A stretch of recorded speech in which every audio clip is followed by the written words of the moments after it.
Mga tinig ng Diyos. Be blessed tuwing Webes. Ako po si Father Fiel Pareha. Tara po at magkapit pandasal na tayo.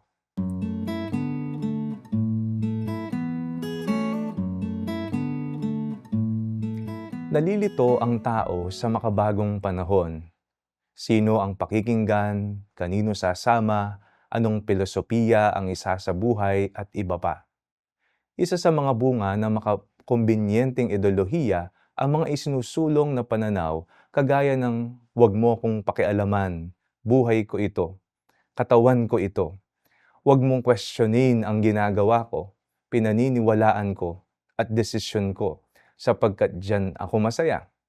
Makakombinyente, makasarili at kanya-kanyang mentalidad at moralidad.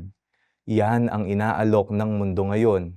Isang regalo na ipipresenta sa iyo na kahali-halina at mapapawaw ka sa alok. Kaya marami ang bumibili rito.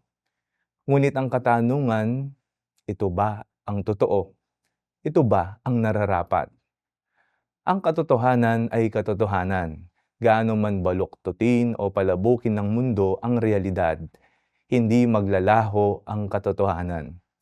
Ang katotohanan, ang iyong hinahanap, magtungo kay Jesus sapagkat siya ang daan, katotohanan at buhay. Mag-aral ka sa Kanya, magpaturo ka sa Kanya.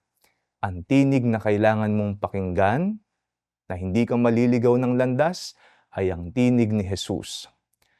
Tayo sa pamamagitan ng ating binyag ay pinapaalalahanan ng Diyos na maging Kanyang tinig ng katotohanan sa mundong nalilito.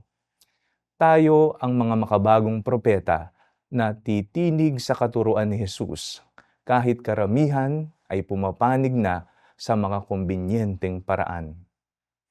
Manalangin tayo. Panginoon, bigyan po ninyo kami ng tapang at sigasig na ipaglaban palagi ang katotohanan. Amen.